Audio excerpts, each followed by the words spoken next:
What happens when the most powerful empire faces humanity? The Drahi break a vast and ruthless empire that has stretched across countless star systems, considered itself the apex of galactic civilization. Their empire spanned hundreds of thousands of light years, covering an unimaginable number of worlds. Formed through centuries of conquest, the Draha break was built on the absolute belief that they were the only worthy race in the galaxy. All other species were deemed inferior, and their only purpose was to serve or perish. With their advanced technology, nearly invincible war fleets, and superior biological enhancements, the Draha break had come to dominate the galaxy with an iron fist. They had no equal in strength, and this led them to believe that the galaxy was their rightful domain. The Draha break's power was immense. Their warships, crafted from the most durable alloys and powered by energy sources that were nearly incomprehensible, could obliterate entire fleets in seconds. Their soldiers, bred for war and augmented with advanced cybernetic implants, were nearly unstoppable. Their intelligence network spanned entire star systems, allowing them to anticipate and neutralize threats before they even arose. A civilization capable of such overwhelming force, they had long wiped out countless species that dared to resist their will. Their empire's reach was so expansive that the mere mention of their name struck terror into the hearts of those who inhabited the farthest corners of the galaxy. To others, the Draha break was a monstrous, unstoppable force, a living nightmare. They were the destroyers of civilizations, the erasers of history. Their conquests were swift, efficient, and merciless, leaving behind a trail of annihilation in their wake. Whole worlds were obliterated or absorbed into the vast mechanical hive that was the Draha break. To many species, the Draha break was the end of all hope, the inescapable nightmare that awaited any who dared to resist. For millennia, no civilization dared challenge their supremacy until humanity emerged. The rise of humanity had long been a curiosity for the Draha break. Initially, humans were seen as insignificant, a primitive race, struggling on a barren rock of a planet at the edge of a relatively minor star system. Earth was considered just another inconsequential world that would eventually be swept away by the endless march of time and progress. The Draha break saw no threat in humanity's early spacefaring attempts and watched with passive interest as the human species took its first tentative steps into the stars. But something in the humans intrigued the Draha break. Despite their frailty and lack of any substantial technological edge compared to the Draha break's other enemies, humans exhibited a tenacity and adaptability that no other species had. It was this very spirit that would later become their downfall, or so the Draha break believed. The Draha break's declaration of war came at a time when humanity had just begun to spread out into the galaxy, establishing colonies and pushing the boundaries of their reach. The Draha break, perceiving this expansion as a potential threat to their rule, decided it was time to act. Their reasoning was simple, yet terrifying. Humanity had the potential to disrupt the carefully crafted order of the galaxy. They did not view humans as a mere nuisance, but as a serious threat that could rise to challenge their empire's dominance if left unchecked. And so the Draha break issued their fateful declaration. We, the Draha break, supreme rulers of the galaxy, hereby declare war upon humanity. You, a species of insignificant origin, have proven to be a threat to the cosmic order.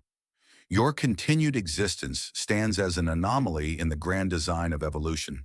Your primitive nature, your inability to contribute to the greater good of the galaxy, has led us to this conclusion: humanity must be eradicated for the galaxy to continue its ascent. The words were harsh, cutting, and unforgiving. To the Draha break, it was not a declaration of war out of hatred, but out of necessity. They saw humanity as a virus, a disease that, if allowed to spread, would corrupt the purity of their carefully structured empire. Humanity was too unpredictable, too dangerous, and far too resilient. This declaration was not a personal vendetta, but a cold, calculated move designed to eliminate a threat before it could blossom into something catastrophic. But there was more to it than mere pragmatism. The Draha break also saw humanity's survival instinct as an affront to their own sense of superiority. It was not just about the threat of human power, it was about what humans represented: an uncontrollable force in a galaxy where all things were meant to be controlled. They viewed their decision as an evolutionary necessity, believing that by eradicating humanity, They were paving the way for a new, more ordered galaxy, one where nothing was left to chance. However, the Draha break had gravely underestimated the resilience of humanity. When the war began, they expected swift and decisive victories, assuming that the human species, with its relatively primitive technology and disorganized political systems, would be easily crushed. They expected humanity to submit, to be terrified into surrendering like the countless other species they had exterminated. But what the Draha break didn't account for was the indomitable human spirit, the willingness to fight against all odds, to adapt and overcome even the most insurmountable challenges. Humanity's response came swiftly, and it was far more than the Draha break anticipated. The declaration of war had sparked an outpouring of unity among the human race. Despite their differences, humanity rallied together under the banner of survival, determined to defend their homeworld and the colonies they had established. At first, the Draha break found the resistance to be a minor inconvenience. But as human fleets began to mobilize and humans began to implement guerrilla tactics in space that caught the Draha break off guard, they quickly realized their mistake. Victor Drax, a former Special Forces officer of the Human Alliance, emerged as one of the key figures in the resistance. His leadership, combined with the rapid adaptation of human tactics and the determination of his comrades, turned the tide of the war. They didn't just defend themselves, they attacked. Every move made by the Draha break was countered, every victory celebrated, and every loss transformed into a motivation for further retaliation. The Draha break had underestimated humanity's ability to fight back, but there was no backing down now. Humans, despite their perceived inferiority, had proven themselves to be fierce adversaries. The Draha break soldiers, who had expected to wipe out the human race in a matter of weeks, found themselves engaged in a brutal war of attrition with no clear victory in sight. What followed was a campaign unlike any other. The Draha break, for the first time in centuries, was forced to change its tactics. Humanity's tenacity and ingenuity had forced the mighty Draha break to adjust its strategies, an unthinkable shift for an empire that had always seen itself as invincible. The battle was just beginning, but the Draha break's perception of humanity had irrevocably changed. They now saw humans not as insignificant beings, but as a true challenge to their supremacy, a challenge that they feared could lead to their downfall. And as the first shots of the war rang out, the fate of the galaxy hung in the balance. Victor Drax stood in the dim light of the underground war room, his back-straight eyes scanning the holographic display. The room was filled with tension, each resistance fighter hunched over their stations, the weight of the war pressing heavily on everyone's shoulders. Drax, however, remained a pillar of calm in the storm. His tall frame and broad shoulders made him an imposing figure, but it wasn't his size that commanded respect. It was the intensity in his eyes, the quiet strength he exuded. His face, marked by scars and the memories of countless battles, spoke of a man who had lived through hell and walked out the other side. "What's the status on the Draha break's fleet, Monroe?" he asked, his voice low but unwavering. Hannah Monroe, the tactical commander of the resistance, glanced up from her console. "They're shifting forces into our quadrant. They're on to us, Victor, but we're ready for them." Drax gave a small nod. "We have no room for error. If they catch us off guard, we lose everything." Victor Drax had not always been a leader of the resistance. He had once been a cocksure Special Forces operative in the Human Alliance, a soldier who thrived in the chaos of battle. He was a man of action, quick with a weapon and quicker with a plan. His face, sharp, angular, and always carrying the weight of experience, was a symbol of the wars he'd fought. His demeanor, calm and collected, set the tone for everyone around him. It wasn't just his appearance that made him a respected leader. It was the aura of command he carried, built from years of leading men into the most dangerous situations imaginable. When the Draha break declared war, it didn't take long for Drax to realize the scale of the threat humanity faced. The Draha break, with their overwhelming technological superiority, would crush any conventional resistance in moments. But Drax didn't think conventionally. His mind worked in ways the Draha break couldn't predict. He knew that humanity couldn't win by matching the Draha break in firepower, but they could win by using their greatest strength, adaptability. He'd seen it in his training as a Special Forces operative. Humans, despite their lack of resources, had an uncanny ability to improvise, to overcome, and to fight back when all seemed lost. In the months after the declaration, Drax began to quietly gather survivors from all across the colonies. He found fighters, engineers, hackers, and civilians who had been affected by the Draha break's atrocities. These people had one thing in common. They all wanted revenge. They had seen their homes burned, their families slaughtered, their colonies wiped out. They were not simply fighting to survive, they were fighting for justice. And Drax was the man to lead them. In one of the early briefings, he stood before a small group of recruits, his face grim as he addressed them. "We are not here to play fair," Drax said, his voice cold but filled with determination. "The Draha break has no rules. We make our own." His words resonated deeply with those in the room. They were used to losing, to seeing their loved ones die, to being pushed into the corner like animals. But under Drax's leadership, they saw a chance for something different, something more than survival. Monroe, who had served alongside Drax in Special Forces, watched him carefully. "You're asking them to follow you into hell, Victor. You know that, right?" Drax turned to face her, his eyes steely and resolute. "Hell is where we've been living for years, Monroe. Now we take the fight to them." The first step in the creation of the Resistance was building trust. Drax wasn't a leader who gave orders from a distance. He fought alongside his soldiers, proving that he would never ask them to do anything he wouldn't do himself. His reputation as a fierce warrior spread quickly, and soon he had gathered a group of elite operatives, each a master of their trade. But Drax knew that a few good fighters wouldn't be enough. He needed a structured, organized force, something that could wage an effective war against an enemy like the Draha break. The Resistance's operations were carried out with military precision.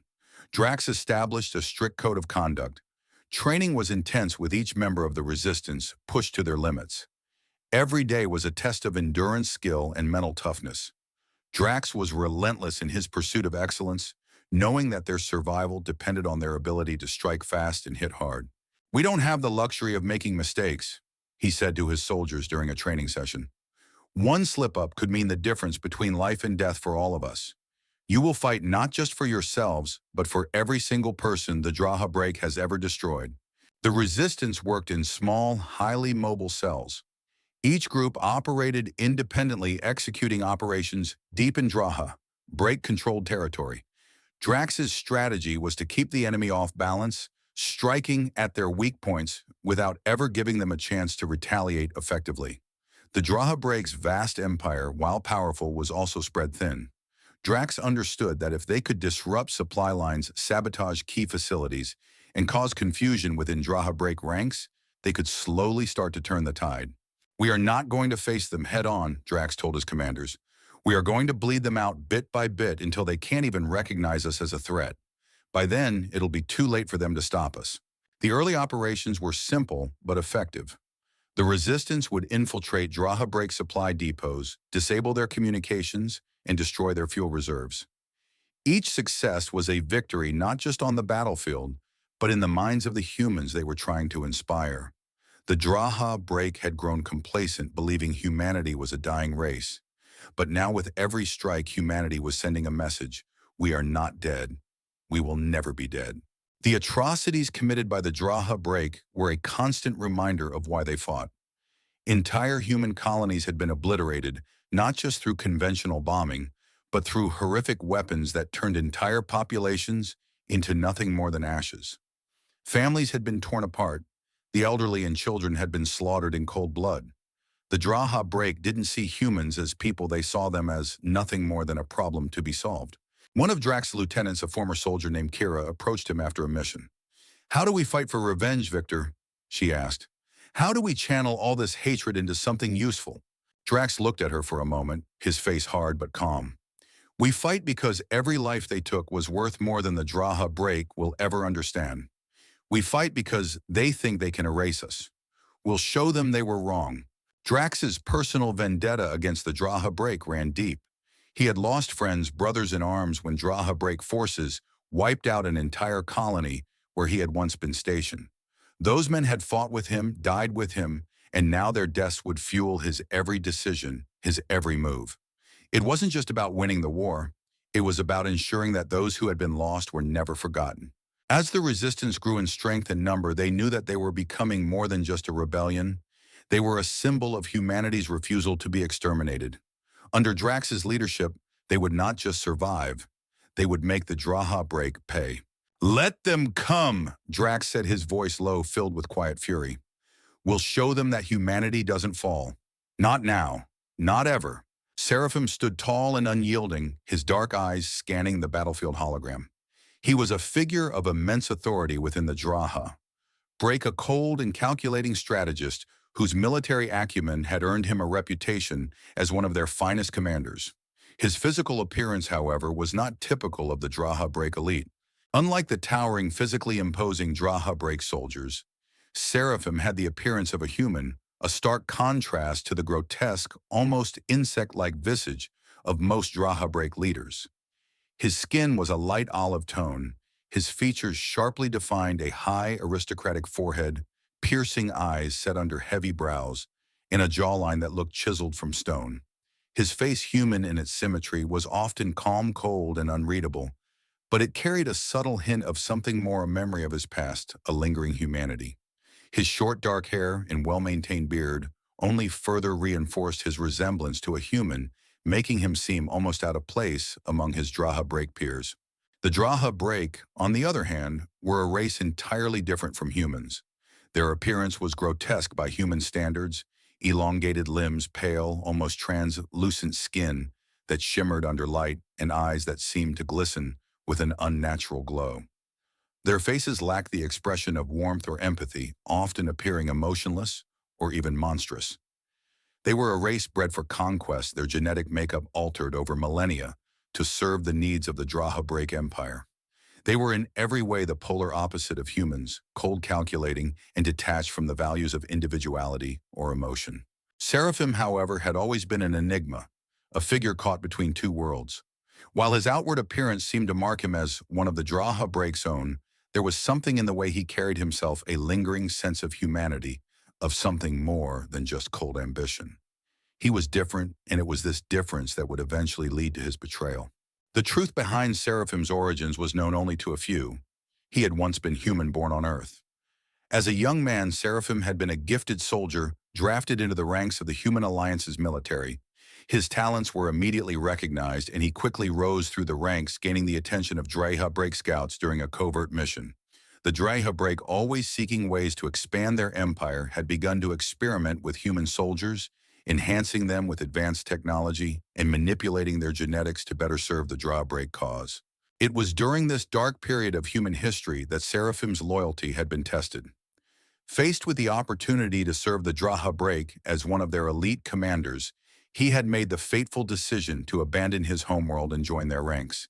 In his mind, it had been a path towards survival, a way to ensure that his family, his friends, and perhaps even humanity itself would thrive under the Draha Break's guidance.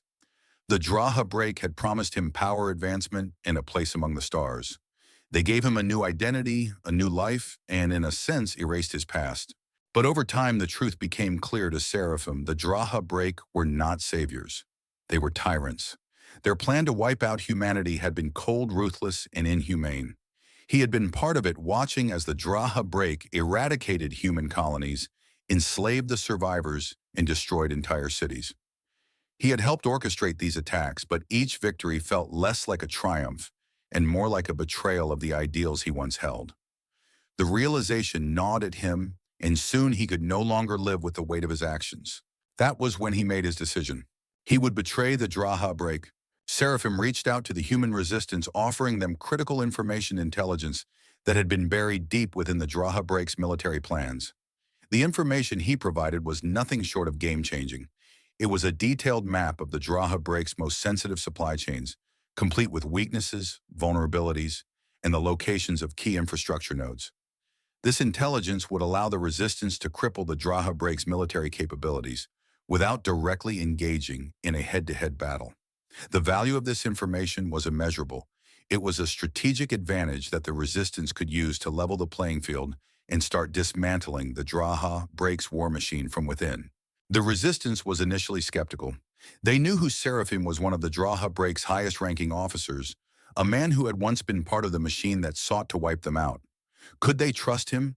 Could they believe that he had truly turned against his former masters? Victor Drax, ever cautious but practical, took the lead in evaluating Seraphim's offer. "We don't have the luxury of hesitation," Drax said, standing before the Council of Resistance leaders. "This could be our one shot at crippling them. The Draha break will never expect this kind of move. We take the risk or we die trying. Seraphim's arrival in the human stronghold was an event that no one would soon forget. His presence, once a symbol of oppression and power, now felt alien among the fighters who had spent their lives evading the Draha break's clutches. The tension in the room was palpable. Soldiers eyed him with suspicion, their hands never far from their weapons. Yet it was Drax who stepped forward, his piercing gaze never leaving Seraphim's face. "We'll accept your help," Drax said, his voice low and steely. "But make no mistake, if you've come here to betray us, you'll never leave alive." Seraphim nodded solemnly. "I understand. I've betrayed my own kind once. But I assure you, I will never betray you." The first mission guided by Seraphim's intelligence was a stunning success. The resistance struck at one of the Draha break's most crucial supply lines, sabotaging their ability to deploy reinforcements to their front lines. The Draha break, caught completely off guard, scrambled to recover, allowing the resistance to strike deeper into their territory. From that moment on, Seraphim's information became invaluable, and with each victory, the suspicion toward him began to wane, at least for a time. However, the consequences of his betrayal rippled through the Draha break's ranks. His desertion, his decision to aid the very species they had sworn to destroy, was viewed as an unforgivable sin by his former comrades. His name became a symbol of treachery, and the Draha break's resolve to crush the resistance only grew stronger. They would stop at nothing to reclaim Seraphim, to silence him forever. Seraphim's betrayal was the turning point in the war.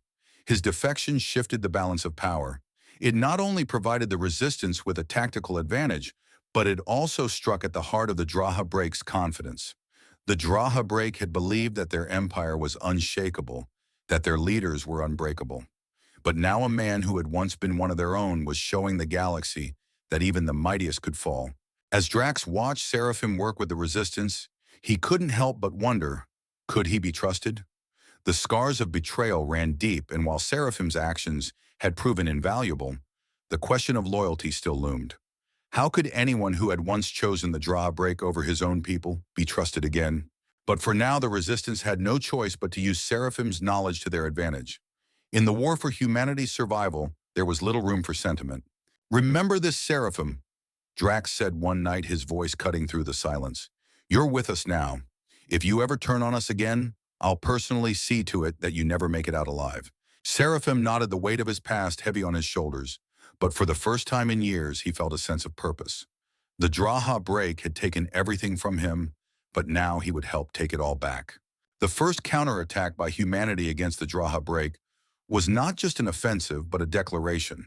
It was a statement that they were no longer willing to be crushed under the boot of their oppressors. Victor Drax had been planning this moment for weeks, gathering his forces and striking at the heart of Draha break-controlled space. With the intelligence Seraphim had provided, the resistance knew exactly where to hit to make a lasting impact. The targets were Draha break's most vital facilities, their energy-producing stations, communications hubs, and supply depots, which sustained their vast war machine.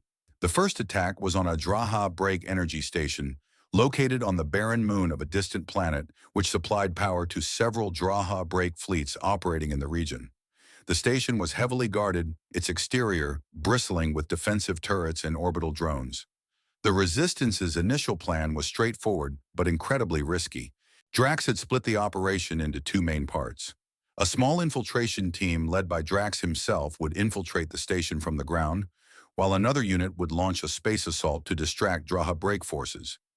It was a delicate balancing act. One wrong move, and the entire mission would fail. In the command center of the Resistance base, Drax stood before the holographic map, his face illuminated by the flickering lights.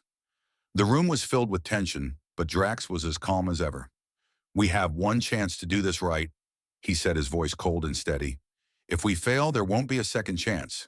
Get in, disable the power core, and get out. No heroics. We need to hit them hard, but we need to disappear before they can respond." "Understood." The Resistance soldiers around him nodded grimly. They were all aware of what was at stake. This wasn't just another mission. It was the beginning of something larger, something that could change the course of the war. But the risk was high. The Draha break was not an enemy to be taken lightly. They had vast resources, well-trained soldiers, and a ruthless streak that made them nearly invincible.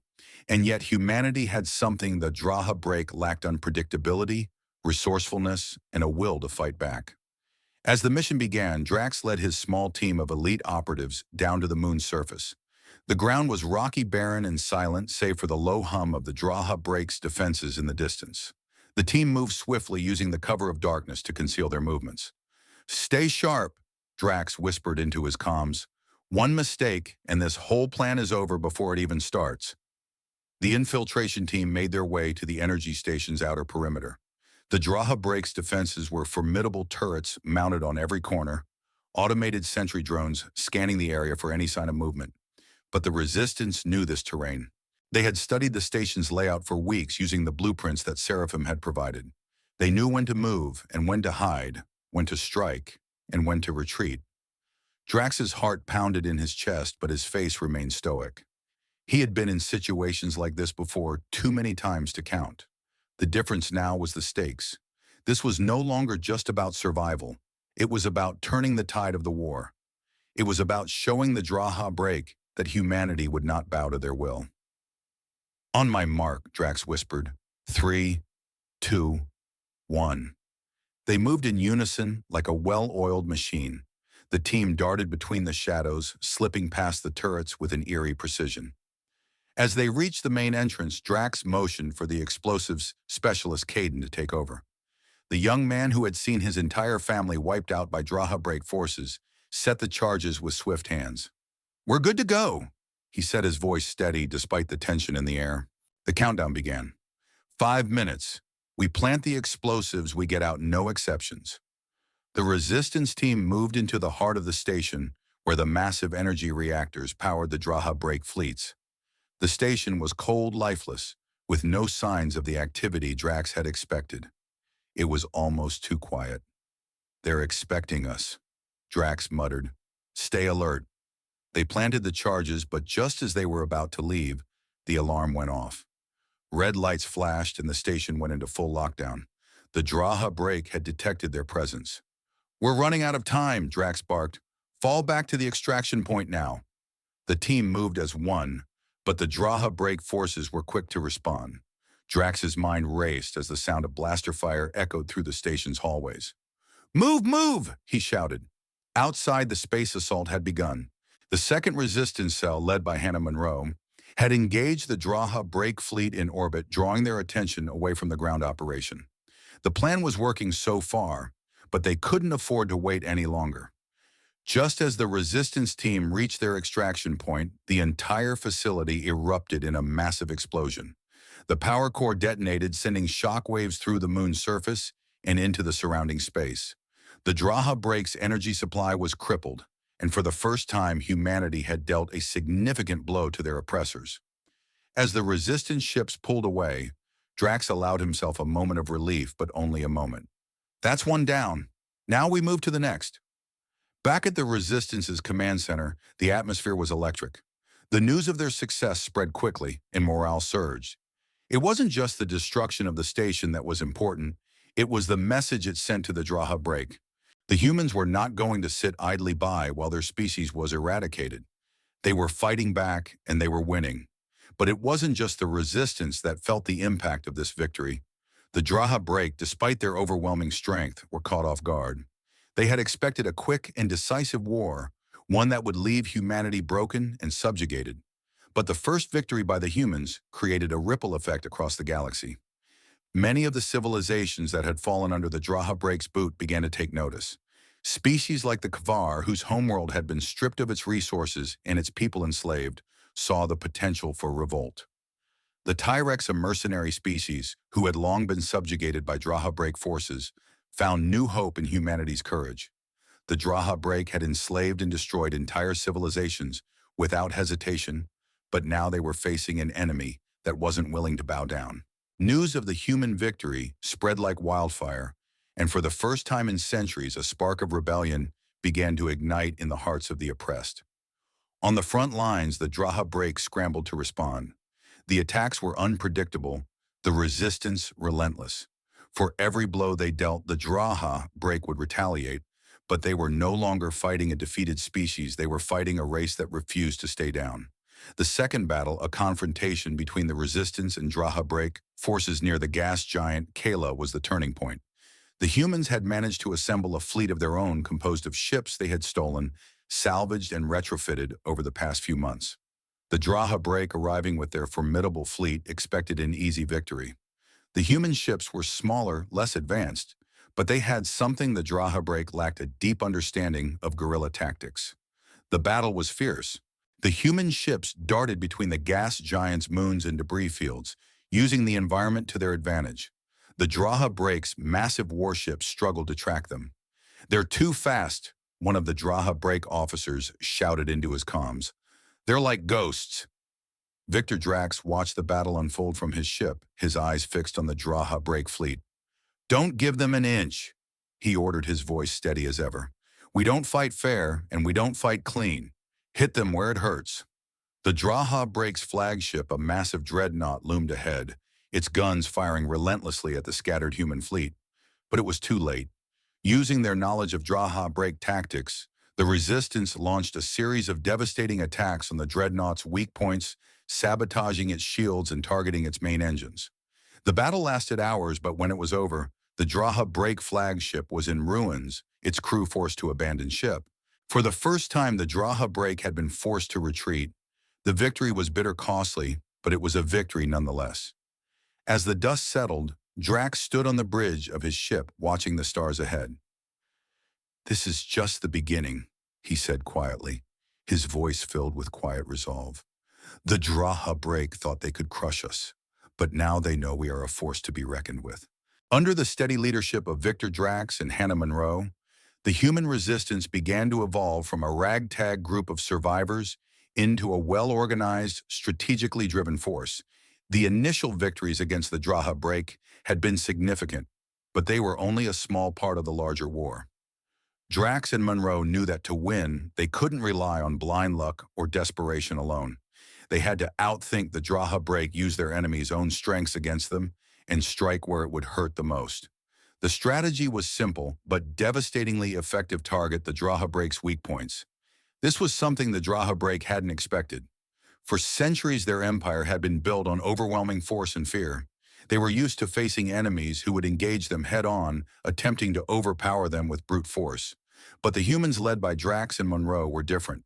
They didn't fight with the same tools. Instead, they used ingenuity, unpredictability, and psychological warfare.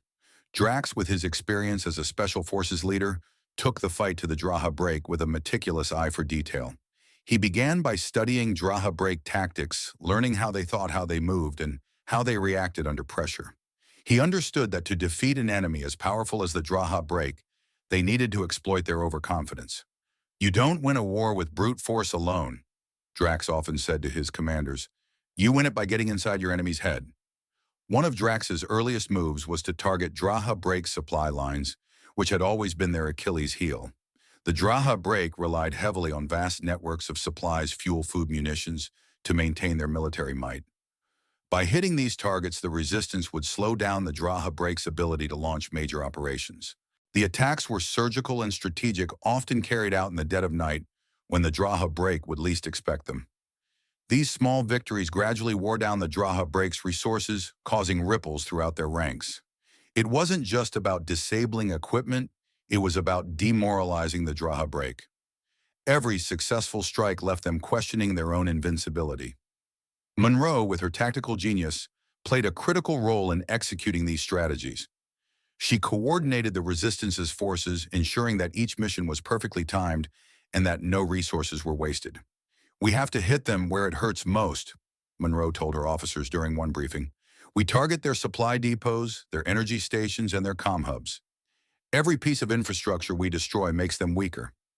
But the most significant change in the Resistance's tactics came when Seraphim, once a high-ranking officer of the Draha Break, provided more invaluable intelligence. His insider knowledge of Draha Break infrastructure allowed the Resistance to carry out strikes that were previously unthinkable. His understanding of Draha Break strategy gave Drax and Monroe the upper hand. With Seraphim's help, they launched a series of devastating attacks on Draha Break strongholds, catching them completely off guard. Despite the successes, there were still whispers of doubt about Seraphim among the Resistance. He had once been one of the Draha Break's most trusted leaders, and his defection was a betrayal that many in the human ranks struggled to forgive. There were those who thought that given the opportunity, Seraphim would betray them as well. It was a logical concern.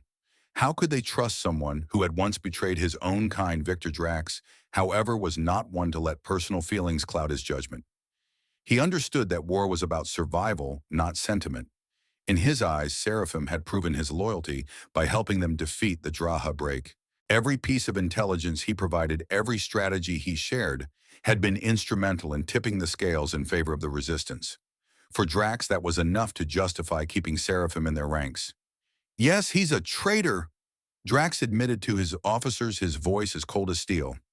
"But he's also our greatest asset right now. We're not in a position to let personal history dictate our future. We need him if we're going to win this war." Monroe, always more pragmatic, agreed with Drax, though she understood the reservations of the other resistance leaders. "If Seraphim wanted to betray us, he could have done it already. We've seen his actions. They speak louder than any words." And so Seraphim remained a part of the resistance. His knowledge, his strategies, and his ability to predict Draha Break moves became invaluable. He was no longer a symbol of betrayal. He was a tool in the war against their shared enemy. The resistance's tactics began to evolve rapidly. No longer were they simply defending or surviving. They were now attacking with purpose, striking at the very heart of the Draha Break's empire. Each mission became more ambitious, and each success fueled their determination. It was no longer just about fighting for survival. It had become about vengeance. Vengeance for the countless lives lost to the Draha Break's relentless expansion. Vengeance for the colonies that had been obliterated without mercy. Vengeance for the families torn apart by the Draha Break's genocidal actions. The Draha Break hadn't just attacked humanity. They had torn apart entire worlds, entire ways of life. And now the resistance was fighting not just for survival, but for justice. The Draha Break's response was swift and brutal. They had underestimated humanity's resilience and creativity. For the first time, the Draha Break's vast war machine found itself facing an enemy that was able to strike back unpredictably. Human tactics, while crude in comparison to Draha Break's advanced technology, were far more resourceful and dynamic. The Draha Break found themselves constantly on the back foot, having to adapt to human attacks that were impossible to predict. The resistance would attack one Draha Break base, disappear into the shadows, and then strike again from a completely different direction. They used their knowledge of Draha Break technology against them, hacking into their comms, launching decoys, and using Draha Break ships as traps. The Draha Break had expected to crush the resistance through sheer force, but instead they were left scrambling to react to an enemy that didn't play by the rules. The most telling example of this came when the resistance launched a surprise attack on a Draha Break convoy transporting vital supplies. The Draha Break had been confident that their convoy would be protected by overwhelming firepower, but the humans had other plans. Drax and Monroe coordinated the attack using one of their ships as a decoy to lure the convoy into an ambush. The convoy's escorts, believing they were being attacked by a larger fleet, fell for the ruse and diverted their path directly into a trap. The result was devastating for the Draha Break. Dozens of ships were destroyed, and their critical supplies were seized. It was a humiliating defeat for them. The Draha Break was in disarray. They had been forced to reevaluate their entire approach to the war. They could no longer rely on their superiority in numbers and firepower. They had underestimated humanity's ability to outthink and outmaneuver them. But the humans were not just fighting for revenge. They were fighting for something far more profound. As each victory piled on top of the last, a new understanding began to form within the resistance. They weren't just striking back against the Draha Break's tyranny, they were proving something to the galaxy. They were showing the universe that humanity, once thought weak and insignificant, was capable of standing toe-to-toe with the greatest empire the galaxy had ever known. For Drax, Monroe, and the entire resistance, the stakes had never been higher. The fight was no longer just for survival, it was a fight for the future, for justice and for revenge. The Draha Break's grip on the galaxy was slipping, and the humans were the ones holding the key to its undoing. As Drax looked out over the battlefield, he knew that the war was far from over, but for the first time he allowed himself a quiet moment of satisfaction. They were winning, and they weren't stopping until the Draha Break had been completely defeated. The first wave of human resistance had rattled the Draha break to its core, forcing them to acknowledge that humanity was not just a pest to be crushed. The humans had proven themselves resourceful, dangerous, and more than capable of inflicting significant damage. But the Draha break, an empire accustomed to total control, was not one to be defeated easily. They had grown complacent under their own sense of superiority, but now with humanity rising against them, they needed to respond swiftly and decisively. In response to the human resistance's string of victories, the Draha break launched a powerful counterattack. Their response was swift, brutal, and unforgiving. The Draha break deployed their vast fleets and military might to target the very heart of humanity's colonies, intending to erase the human foothold in space once and for all. They sought to quash the growing rebellion before it could gain any more momentum. The Draha break's counterstrike was not a mere military response, it was an act of vengeance and intimidation. The first targets were the colonies along the outer rim, where human expansion had been strongest. The Draha break struck quickly and with overwhelming force, sending fleets of battleships and war cruisers to bombard and obliterate entire colonies. The planet of Larkus, once a thriving hub of human civilization, was the first to fall. The Draha break's warships arrived without warning, unleashing devastating orbital bombardments that turned the planet's cities into nothing more than burning ruins. Entire populations were annihilated, their existence erased in a matter of hours. Following Larkus, the Draha break set their sights on several other key colonies, including Sera-9, a resource-rich planet that had become crucial to the Resistance's supply chain. The Draha break deployed their fleet to wipe out the human stronghold on Sera-9, and the result was catastrophic. The human resistance on Sera-9, despite fighting valiantly, was overwhelmed by Draha break forces. The entire colony was decimated, its infrastructure destroyed, and its survivors either slaughtered or enslaved. The Draha break's objective was clear: break the human will to resist by making an example of their most important colonies. The Draha break's brutal assault on the human colonies served two purposes. First, it was a punitive measure, a demonstration of their power, and an attempt to stamp out any hopes of further resistance. Second, it was strategic. By crippling the human colonies, they would not only weaken the Resistance's military capabilities, but also destabilize the human supply lines, cutting off vital resources and reinforcements. It was a calculated move designed to suffocate the rebellion before it could spread beyond the outer rim. But the Draha break had underestimated the resilience of the human spirit. Despite the devastating losses, humanity's resolve did not break. The survivors of Larkus, Sera-9, and the other destroyed colonies didn't retreat into despair. They fought back harder, with a fury fueled by the bloodshed their people had suffered. The very destruction the Draha break had hoped would crush humanity only hardened their resolve. While the Draha break was focused on crushing the resistance through force, their strategic minds had other plans as well. Draha break's military leaders, including Tiburon and Korath, two of their most seasoned tacticians, quickly set to work formulating strategies to finally annihilate the human resistance once and for all. Their strategy was multifaceted, employing a combination of direct assaults, psychological warfare, and intelligence gathering. Tiburon, the commander of the Draha break's war fleet, suggested a relentless assault strategy. We don't just fight them, we break them. We attack their homes, destroy their families, and force them into submission. The humans will crack under the pressure. Korath, a cunning strategist, proposed a different tactic. We infiltrate their ranks, we corrupt their leadership, we turn them against each other. If we can make them distrust one another, the resistance will crumble from within. But as they plotted their next moves, one factor still haunted them: the growing influence of Seraphim. Despite his betrayal, Seraphim remained a key figure in the human resistance. His insider knowledge of Draha break strategies and tactics was invaluable to the Resistance's success.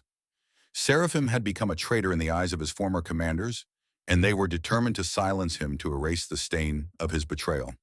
Tiburon and Korath knew that Seraphim was a dangerous enemy. He had once been their own a trusted leader, who now posed a significant threat to their empire. They sought to capture or eliminate him at all costs. A covert operation was launched to track down Seraphim, with a small fleet tasked with infiltrating human territories and hunting him down. The Draha break was determined to find Seraphim and punish him for his betrayal, hoping that by destroying him, they would cripple the Resistance's morale. However, their efforts were in vain. Seraphim, with his extensive knowledge of Draha break tactics and technology, was always one step ahead. He had anticipated their moves and used the very intelligence he had once helped them develop to outmaneuver them. The operation to eliminate Seraphim ended in failure, with the Draha break's forces scattered and outplayed by the very man they had once trusted. Seraphim had not only evaded capture, but had used the opportunity to strike back at the Draha break's forces, sabotaging critical military installations and causing significant damage to their infrastructure. It was a bitter defeat for the Draha break, one that only increased their hatred and desire for retribution. Despite these setbacks, the spirit of humanity remained unbroken. The human resistance, though deeply wounded by the Draha break's relentless attacks, continued to fight on. It wasn't just the survivors of the colonies who fought, it was the entire human race. The losses on Larkis and Serenine fueled the fire of vengeance. Every destroyed city, every fallen comrade became a rallying cry for those who remained. And it wasn't just humans who were fighting anymore. The growing resistance had sparked a galaxy-wide movement, with other oppressed species joining the cause.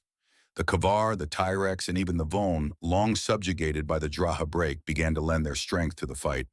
They saw in humanity's struggle a mirror of their own oppression and rallied to the human cause. The resistance was no longer just a human effort, it was a galactic rebellion against the tyranny of the Draha break. The Draha break, once seen as an invincible empire, began to feel the pressure of the mounting opposition. Their once unshakable confidence began to erode as they faced more and more setbacks. The resistance, aided by their allies, struck at the heart of the Draha break's empire with increasing frequency. While the Draha break's fleets were powerful, they had underestimated the power of unity and resilience. In the face of such relentless defiance, the Draha break's military leaders began to realize that the war was no longer one of conquest. It was one of survival. The very fabric of their empire was beginning to unravel, and the resistance was leading the charge. Though the Draha break's counterstrike had been brutal, the human spirit proved to be far stronger than they had ever anticipated. "We are not finished," Drax muttered as he stood with Monroe watching the flickering holographic map of the galaxy. "This is just the beginning. If they think they can break us, they are gravely mistaken." The resistance had lost battles, but they had won something far more important. They had proven that they could stand against the Draha break. And with each loss, the Draha break suffered, the resistance's confidence grew.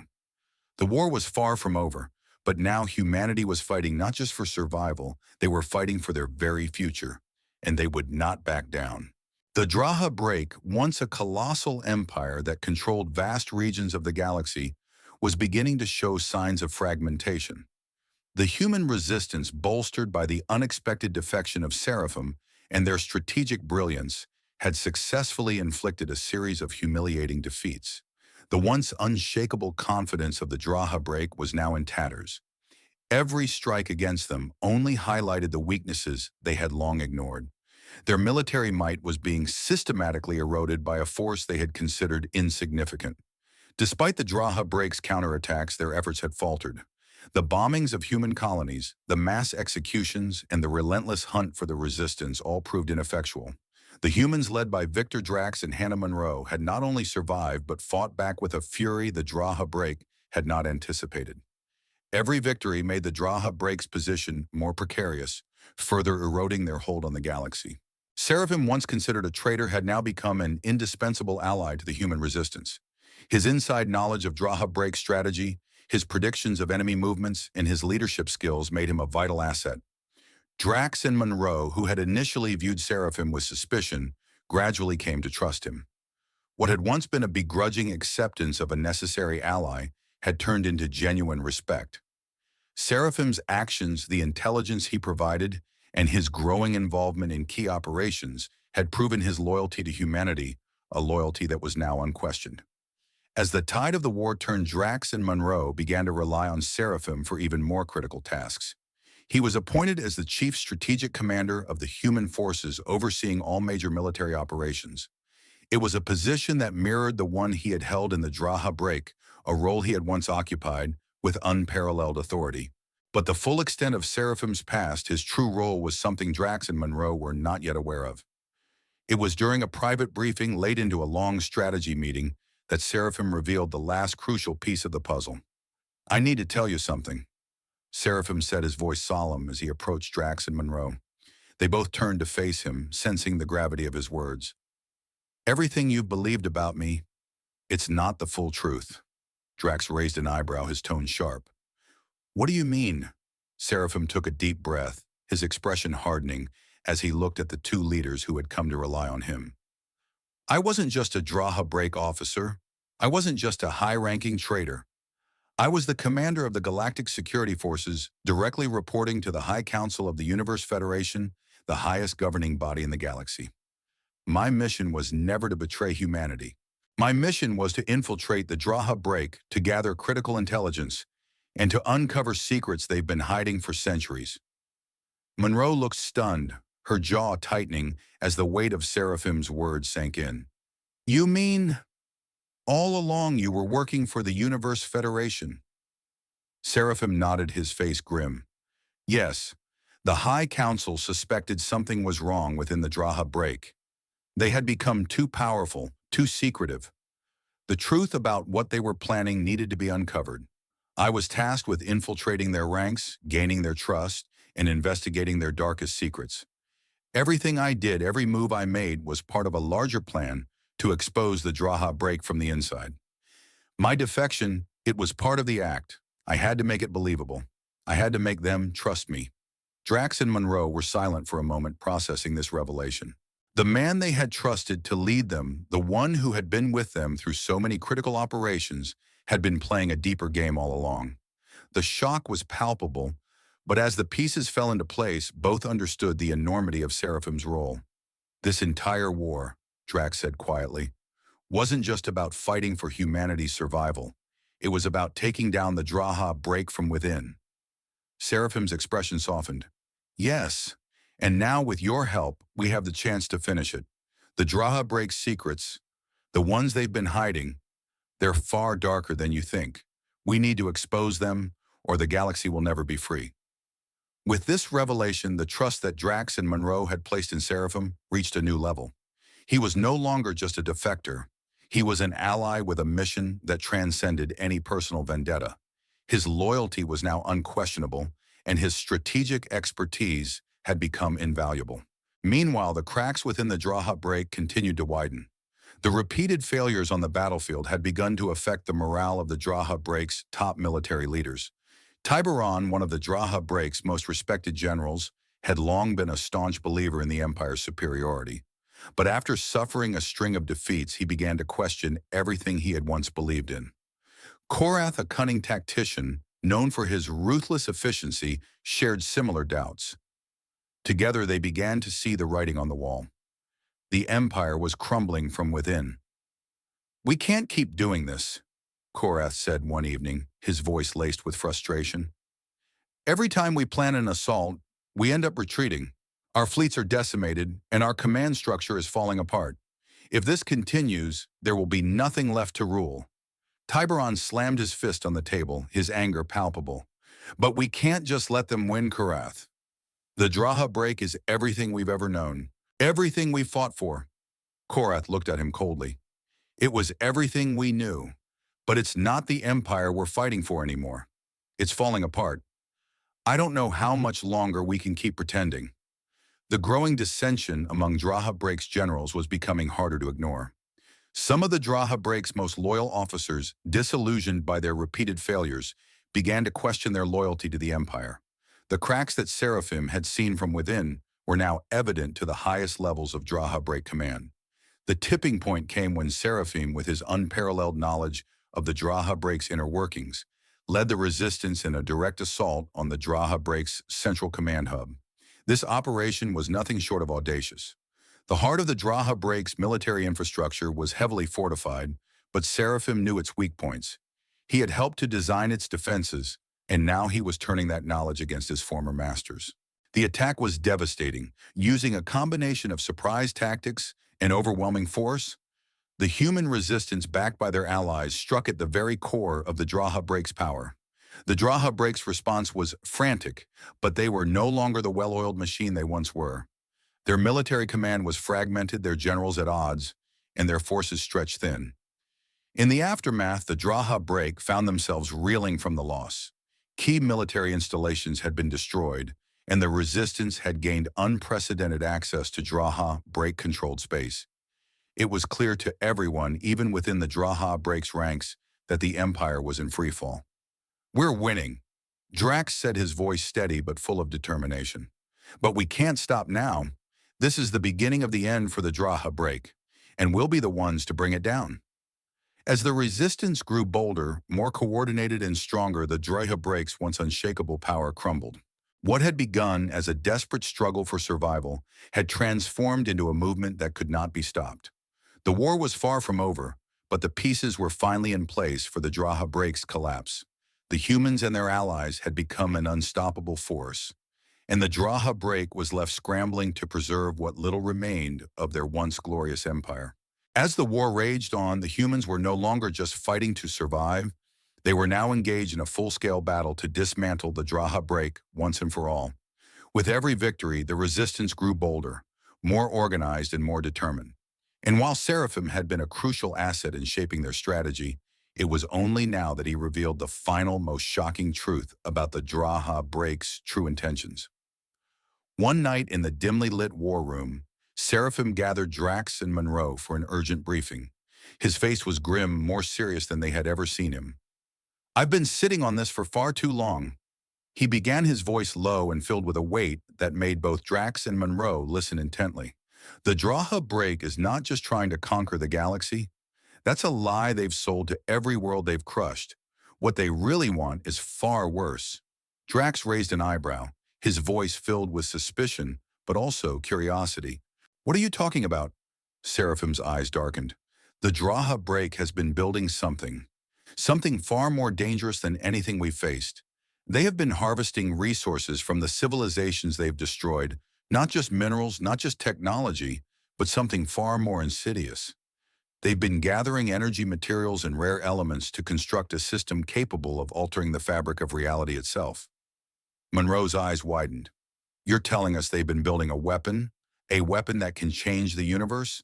"Not just a weapon," Seraphim replied, his voice barely above a whisper. "They've been building the Chrono Shift system, a mechanism designed to alter time and space. With it, they plan to rewrite the entire universe, bend it to their will. And when they do, they will be the unchallenged rulers of everything. No one, not even the Universe Federation, will stand against them." The words hung heavy in the air. Drax and Monroe exchanged a glance, the magnitude of what Seraphim was describing slowly sinking in. Seraphim continued, "The Chrono Shift system isn't just any weapon. It's a machine capable of shifting the very fabric of time and space. It can manipulate the timelines, create alternate realities, and ultimately reshape the universe as the Draha break sees fit. Imagine an empire where the Draha break controls every moment of time, every thread of reality. There would be no rebellion, no resistance. Every civilization would be subject to their will. And even the High Council, the supposed rulers of the Universe Federation, would become nothing more than puppets to them." Drax's fist clenched. "So that's their goal. They don't just want to conquer, they want to reshape the universe itself." Seraphim nodded gravely. "Yes, and they've been working on this for centuries. The Chrono Shift system is almost complete. They've built about 90% of it. The final piece, the piece that will activate it, is humanity. Specifically, the unique energy of our spirit, our ability to fight, to resist, to never surrender. It's something the Draha break cannot replicate, and that's what they need to finish their machine." Monroe frowned. "Our spirit? You mean our will to fight is what they're after?" "Exactly," Seraphim said. "The Chrono Shift system requires more than just raw materials. It requires a source of energy that can activate it. The Draha break realized that humanity's spirit, our unyielding will to resist, can generate the necessary electromagnetic pulse to power the system. It's why they've been hunting us, why they've destroyed our colonies. They're trying to break us to crush our resistance. The more they destroy, the more they can tap into that energy. And once they have it, they can trigger the system and the entire universe will be under their control." Drax and Monroe sat in stunned silence. The truth was more horrifying than they had imagined. The Draha break didn't just want to control humanity, they wanted to use them as the final key to reshape reality itself. And humanity's defiance, which had once been their greatest strength, was now the very thing that could bring the Draha Break's nightmare to life. "We can't let that happen," Monroe said, her voice cold with determination. "We need to stop them. We have to find a way to disable the chronoshift system before they complete it." Drax's mind raced. "Where is it? Where are they building it?" Seraphim didn't hesitate. "It's located on their home planet Drahan, at the heart of their capital city. That's where the final piece is being constructed. But it's not just a matter of attacking it. The system is surrounded by layers of impenetrable defenses. Only the energy that humanity can generate can power it up, and once it's active, nothing can stop it." Drax stood up, his eyes locked onto Seraphim's. "Then we destroy it. We do whatever it takes." Monroe nodded. "We need to take the fight to their doorstep. If we can't dismantle the chronoshift system, we have to at least make sure it never activates." Seraphim looked at them both. His expression hardened. "I can help you reach Drahayun, but be warned, the Draha Break will not let this go without a fight. We will need every ally, every resource, and every ounce of courage to pull this off." As the Resistance began to plan their assault on the heart of Draha, the war itself was becoming more intense. Humanity's strikes against the Draha Break had grown more focused and direct. Once a scattered and defensive force, the Resistance now launched operations with precision. Every battle, every victory, brought them closer to their ultimate goal, taking down the Draha Break's core infrastructure and stopping the chronoshift system before it could activate. With Seraphim's help, the Resistance was able to coordinate attacks on the Draha Break's primary power grids, their military bases, and their central command hubs. The once unyielding force of the Draha Break was now spread thin, unable to respond effectively to the humans' unpredictability. The Draha Break's once feared fleets were in disarray, forced to retreat or re-strategize with every encounter. Victor Drax and Hannah Monroe had become symbols of defiance. The two of them were the heart of the human resistance, and their success in battle had inspired not only the human colonies, but also the other oppressed civilizations in the galaxy. The Kavar, the Tyrex, and even the Voln, who had once feared the Draha Break's might, now rallied to humanity's side. They were no longer fighting just for their own survival, they were fighting for a galaxy free from Draha Break tyranny. In the wake of each victory, the tide of the war began to shift. The Draha Break, once so confident in their supremacy, now faced a force that refused to bow. The human spirit, which the Draha Break had tried to break, had only grown stronger. It became clear that the resistance was not just a military movement, it was a symbol, a beacon of hope to every corner of the galaxy. The fire of rebellion had spread, and with every battle won, the Draha Break's once unshakable empire crumbled further. And now, as the final battle loomed on the horizon, the fate of the galaxy rested on the success of one mission: to stop the chronoshift system and ensure that the Draha Break's dark vision of a twisted, controlled universe would never become a reality. The final assault against the Draha Break had begun. It was the largest, most daring operation humanity had ever undertaken, a full-scale assault on the Draha Break's homeworld Drahan. The plan was audacious, the stakes higher than ever before. The ultimate objective was to destroy the chronoshift system before it could be activated and bend the universe to the Draha Break's will. Drax Monroe and the rest of the human resistance knew that this would be their last chance to stop the Draha Break from completing their apocalyptic plan. With Seraphim's insider knowledge and leadership, the resistance managed to strike at Draha Break strongholds with pinpoint accuracy, cutting off their communications and supply lines. The Draha Break, already weakened by previous attacks, was in disarray. The human forces launched a coordinated assault, attacking the planet's most vulnerable points, while securing key locations to ensure a foothold. Drax, standing at the head of the operation, was more determined than ever. He had seen what the Draha Break was capable of, and now he was prepared to see it fall. The first strike was on the Draha Break's outer defenses. The resistance fleet, with reinforcements from the Var, Tyrex, and Voln, moved swiftly, targeting key space stations that defended the planet.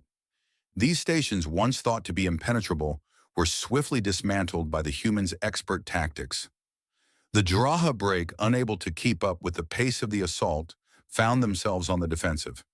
It wasn't just that their fleet was outnumbered, there was a distinct feeling of disarray within their ranks.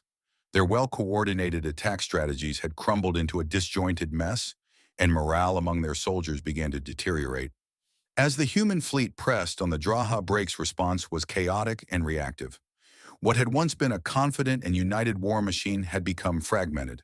Many Draha Break officers, overwhelmed by the relentless assault, had begun questioning their ability to win the war.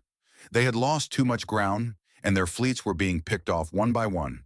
Tiberon Korath and the other Draha Break generals scrambled to make sense of the situation, but it was clear they were losing control.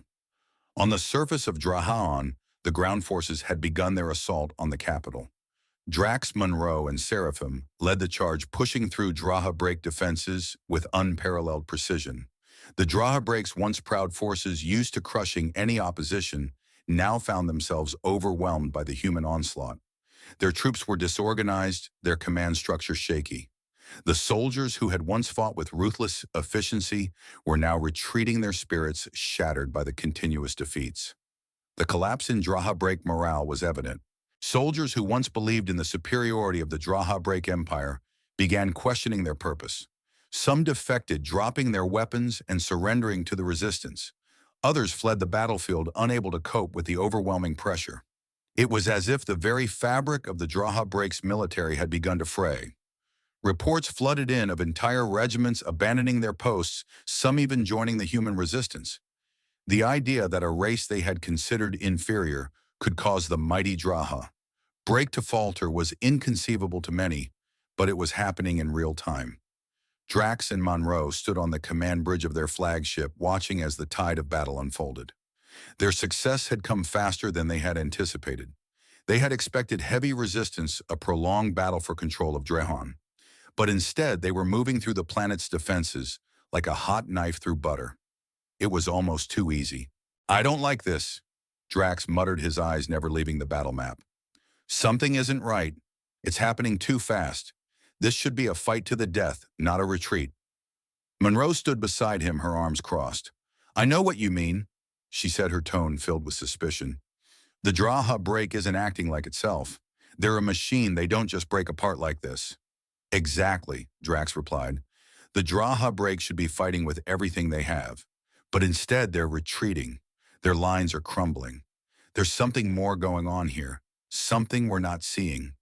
As the two leaders pondered this strange development, they continued to push forward, unaware that the very enemy they were fighting had already made its greatest mistake. The Draha Break had underestimated humanity's resolve and overestimated their own invincibility. But the deeper truth lay in what had truly caused the Draha Break's downfall, an internal collapse of trust and leadership that went beyond mere battlefield defeat. Inside the Draha Break's high command, there was a growing sense of panic. The generals, once the backbone of their empire, were divided.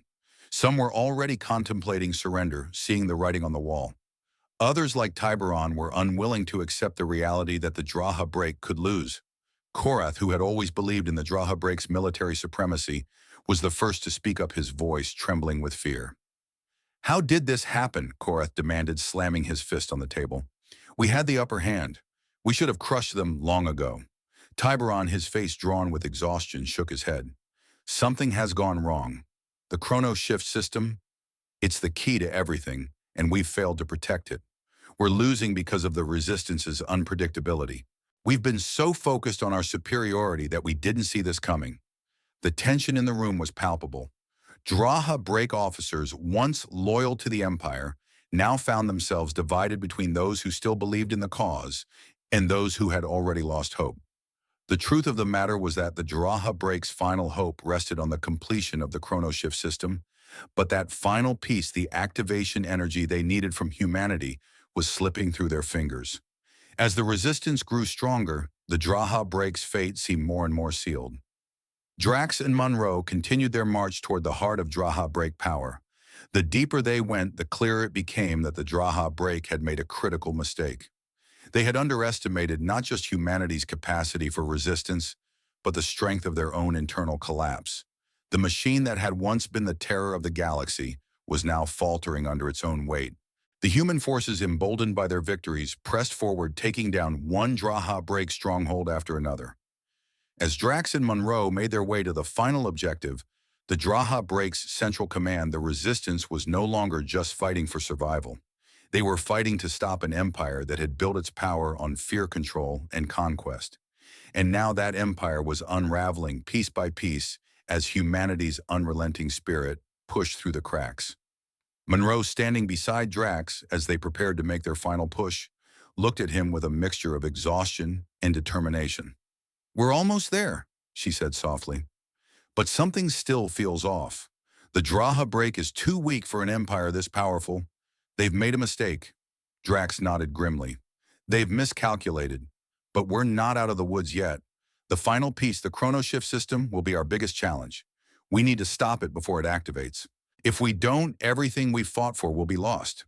The battle for Drahan was far from over, but the fall of the Draha break had already begun.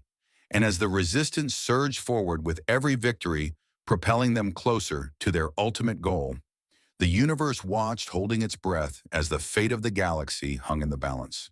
Under the steadfast leadership of Victor Drax and Hannah Monroe, humanity had fought and bled for every inch of ground. Their relentless drive had carried them from mere survival to the edge of victory. The Draha break, once an unstoppable empire, was now on the brink of collapse. The final assault was upon them, and the resistance was ready to deliver the killing blow. It was time to strike at the very heart of Draha break power, the planet Draheon, the core of their empire. Human forces, bolstered by their allies, surged toward the planet with precision. The space battles surrounding Drahan were fierce, but the resistance had already crippled much of the Draha break's military infrastructure, and now the way was clear. The human fleet, led by Drax's flagship, tore through Draha break defenses like a storm, leaving scattered remnants of the once mighty fleet in their wake. As they neared the planet, the size and scale of their objective became clear. The final confrontation would take place on the surface itself. The resistance fleet arrived at the outskirts of Draheon's atmosphere, a sense of grim finality settling over them. But as they prepared for the descent to the planet's surface, something far more unsettling came into view. At the northernmost pole of the planet, stretching out beyond the horizon and seemingly covering the entire area, was a massive structure so vast, so imposing, that it could be seen even from the high orbit of the human fleet. Monroe was the first to speak, her voice low, filled with disbelief. "What in the galaxy is that?" Drax, his eyes narrowing, stared at the enormous structure on the planet's surface. It was a colossal machine, a sprawling network of metallic arms and beams that twisted and stretched across the northern pole of the planet. The structure was angular and geometric, almost like a massive interlocking puzzle of metal plates and rods. It resembled the skeleton of some ancient, incomprehensible titan, its form both terrifying and awe-inspiring. The entire northern pole seemed to be encased in the machine, its design so massive that it was hard to comprehend the scale of it. There was a central spire towering into the atmosphere, radiating an ominous, almost supernatural glow. This is the chronoshift system." Seraphim's voice came through the comms, filled with dread. "It's far larger than I ever imagined. It's been under construction for centuries. They've been using entire planets for raw materials, harvesting everything they could from civilizations they've destroyed. The last piece is humanity's spirit." As Drax and Monroe continued to look at the massive machine, they realized the terrifying truth: the chronoshift system wasn't just a weapon, it was a universe-altering force. At its core, it had the power to manipulate time and space to tear apart reality itself. The vast structure's limbs seemed to pulse with an eerie, dim light, the source of which seemed to be drawn from the machine's core, deep within the spire. It was as though the system was feeding, absorbing energy from some unseen source. The light flickered across its surface, casting a glow that rippled outward, turning the sky above the planet a sickly, unnatural hue. "It's feeding off something," Monroe observed, her voice tense. "What is it?" Seraphim's voice trembled with urgency. "It's absorbing time, the very fabric of the universe itself. The Draha break has found a way to siphon energy from the flow of time and space, and they've been using it to fuel the machine. Once it's fully activated, it will have the power to rewrite the universe, to bend it to their will. Drahan will become the center of the universe, and nothing will be able to stop them." Drax clenched his fists, his mind racing. The reality of their mission, the task ahead, was more dangerous than he had imagined. The resistance had come this far, but to stop this machine, to dismantle the very core of the Draha break's plans, would be no small feat. "We need to get down there," Drax ordered, his voice filled with resolve. "Now!" The fleet descended, landing on the planet's surface with all the force they could muster. As the human forces marched toward the heart of the chronoshift system, they faced the Draha Break's last line of defense, an army desperate to protect their empire's final hope. The battle raged in the shadows of the enormous machine as human and Draha Break forces clashed in a final cataclysmic showdown. Yet despite the Draha Break's fierce resistance, it was clear that the tides had turned. The resistance, fueled by years of struggle, anger, and an unyielding desire to protect their future, pressed forward relentlessly. The human forces led by Drax and Monroe tore through the Draha Break's defenses like a wave breaking against a brittle shore. Even the Draha Break's elite forces, hardened by years of war, faltered in the face of the human onslaught. The battle was brutal. The air was thick with smoke, and explosions echoed across the planet's surface as the two forces fought tooth and nail. But as the human soldiers advanced, they found themselves not just fighting for survival, they were fighting for their future, for the entire galaxy's future. With every footstep forward, the resistance inched closer to the heart of the chronoshift system. But even as they fought, Drax and Monroe felt a deep, unsettling feeling in their gut. They had not expected the system to be so massive, so complex, so dangerous. The very air around the chronoshift system hummed with power, the electromagnetic pulse from the machine causing strange disturbances in the atmosphere. "This isn't right," Monroe said, her voice filled with concern. "We're moving faster than I thought we would. The Draha Break's crumbling so easily, it's almost too easy." Drax nodded, his brow furrowed in concentration. "Something's wrong. This was supposed to be a fight to the death. The Draha Break doesn't fall this quickly. They're not putting up the kind of resistance I expected. It's like they're letting us win." Seraphim, who had been coordinating with the rest of the resistance, added over the comms, I think the Draha Break has made a fatal mistake. They underestimated humanity's ability to resist, but it's more than that. The chronoshift system is designed to be activated by a specific energy, the energy of humanity's spirit, their defiance. It's not just about defeating the Draha Break, it's about defeating the system that's tied to it. If they knew how much energy they needed from you, they might have thought this through differently. Realization struck Drax and Monroe simultaneously. The Draha Break's fall had not come just from their military defeats or their internal divisions. It had come from their miscalculation of the one thing they couldn't control, humanity's refusal to be broken. As the final moments of the battle unfolded, Drax and Monroe pressed forward to the core of the chronoshift system. They had no time to waste. The system was close to activation. The energy from the machine surged, its electromagnetic pulse crackling around them, feeding off humanity's unwavering spirit.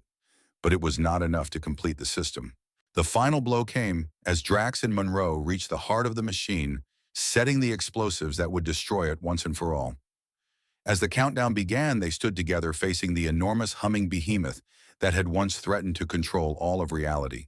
And in that final moment, the machine's glow flickered and began to die, the Resistance's victory now inevitable. The Draha Break's empire had finally crumbled. The chronoshift system was no more. As the battle for Drahan neared its climactic moment, the Resistance stood victorious. But there was still one crucial element to address the chronoshift system. The massive machine that had threatened to rewrite reality itself had begun to falter.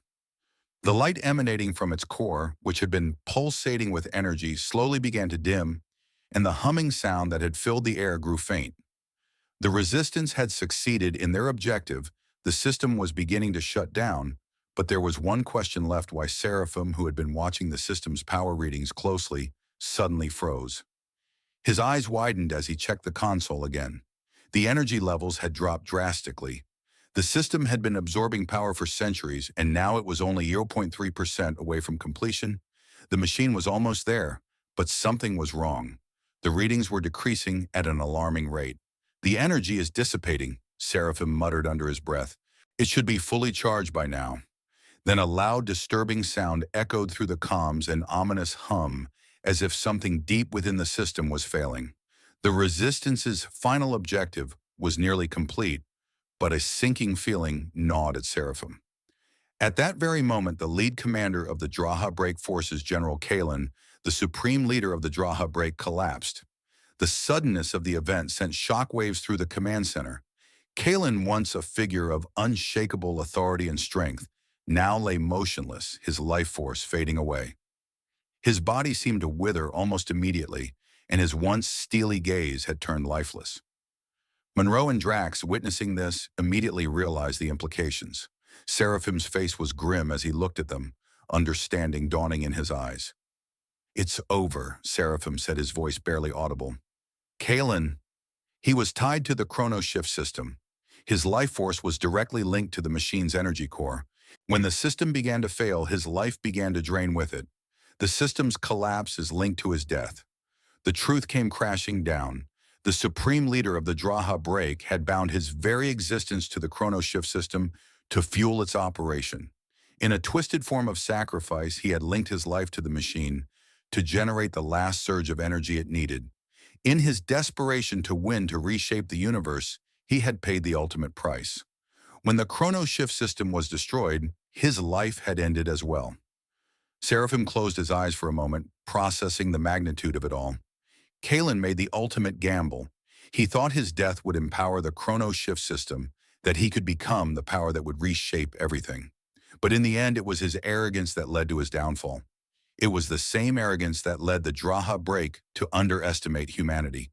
Adi, the final blow to the Draha break's empire had come not only from the destruction of their ultimate weapon, but from their own leader's recklessness. Kalen had believed that by tying his life to the chrono shift system, he could force the universe into submission, but instead he had ensured his own destruction. His last act, desperate and born out of the Draha break's overconfidence, had sealed the fate of his empire. But there was more to this than just the death of Kalen. Seraphim, whose deep understanding of the Draha break's plans now allowed him to piece together the full scope of their scheme, realized the greater truth: the Draha break had never truly intended for humanity to be completely eradicated. They had always planned on this outcome in part. This entire war had been a calculated move, part of a grand plan to force humanity's resistance to grow. "They wanted us to fight," Seraphim said, almost in a trance, as he pieced together the final part of the puzzle. "This entire war, it was never just about conquering humanity. They intentionally allowed us to win to survive, to make us stronger. They knew our will to resist would fuel the chronoshift system. They needed our spirit, the very thing they thought they could destroy. The more they broke us, the more our defiance became the key to unlocking their power. It was their plan to feed off of us, to push us to the edge, to make us fight back harder than any other species in history." Drax and Monroe exchanged a look of shock. The realization was staggering. The Draha break had allowed humanity to fight back so that they could harness the very energy of their defiance. They had gambled that humanity would continue to resist long enough to provide the final spark for the chronoshift system to succeed. They had underestimated one thing: the resilience of the human spirit. "Everything we've done," Drax said, his voice filled with disbelief, "was part of their plan." Seraphim nodded, his face a mask of both regret and understanding. "Yes, but they never counted on my betrayal. They never counted on me turning against them. If they had, they would have stopped me long ago. It's that one mistake, the one unforeseen variable, that led to their downfall. Humanity's defiance, my betrayal, all of it hastened the collapse of their plans. The Draha break's empire had fractured beyond repair. The Supreme Leader's death, tied directly to the failure of the chronoshift system, had become the final blow. With the system destroyed, the energy source that had powered the Draha break's ambitions was gone, and with it their grip on the galaxy. As the dust settled, the full weight of what humanity had achieved became clear. The resistance had not just won, they had broken the Draha break spirit, crushed their ambition, and destroyed their ultimate weapon. The galaxy had been saved, but at an unimaginable cost. The cost of victory had been staggering. Humanity had lost much to get to this point. Entire colonies had been wiped out. Countless lives had been lost in the battle against the Draha break. Families had been torn apart, cities obliterated, and hope seemed distant for so long. The resistance had paid with blood, sweat, and tears to achieve this victory. It had not been without sacrifice. And yet, despite the staggering losses, the human spirit had remained unbroken. Even as the Draha break crumbled, humanity's resolve had shone through stronger than ever before. It was the one thing the Draha break had never understood. No matter how much they tried to crush it, the human will to fight, to survive, to resist could never be extinguished. Now, as the remains of the Draha break scattered and the final remnants of their empire crumbled, the galaxy stood at the threshold of a new age. Humanity had proven itself not just as a survivor, but as a force to be reckoned with. And though the war was over, the cost of this victory would be remembered for generations to come.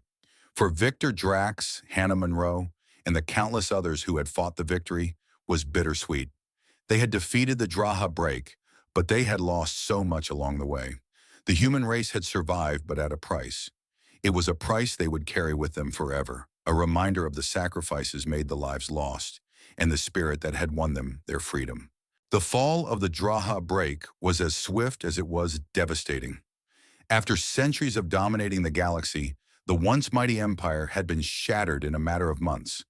The destruction of the chronoshift system, the key to their ultimate plan for total control of time and space, marked the official end of the Draha break's reign.